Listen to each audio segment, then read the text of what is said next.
네, 방역당국은 곧바로 항고하기로 했습니다. 현재 중증 환자나 사망자의 절반 이상이 백신 미접종자라면서 방역 패스를 반드시 확대해야 한다고 강조했습니다.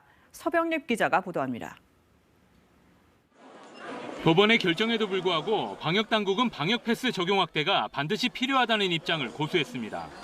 법원은 미접종자의 감염 확률이 접종자에 비해 약 2.3배에 불과해 그 차이가 현저하다고 볼 수 없다고 판단했지만 방역당국은 미접종자의 사망과 위중증률에 무게를 둬야 한다는 입장입니다.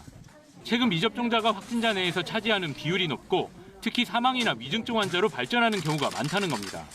현재와 같이 유행 규모가 크고 감염 위험이 높은 상황에서는 사망 위험이 높은 미접종자의 감염을 최소화하고 미접종자를 보호하는 한편 중증 의료 체계의 부담을 덜어주기 위한 목적에서 이 방역 패스가 강화되고 있는 것입니다.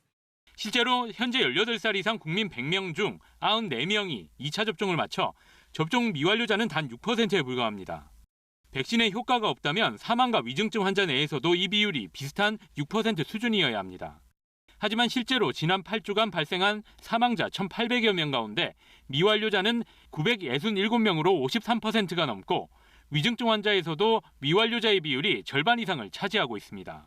미접종자의 감염을 차단할수록 실질적인 국민들의 사망이나 중증화 등 피해를 줄일 수 있고 이러한 전반적인 목적 때문에 방역 패스를 강화해서 현재 미접종자분들의 감염 기회를 차단하고 감염 규모를 줄이기 위해서 노력하고 있는 것입니다.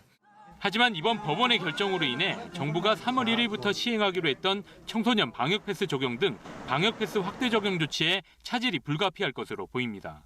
정부는 본안 소송을 신속히 진행하고 집행정지 인용 결정에 대해 즉시 항고 등 법적 대응에 나서기로 했습니다. KBS 뉴스 서병립입니다.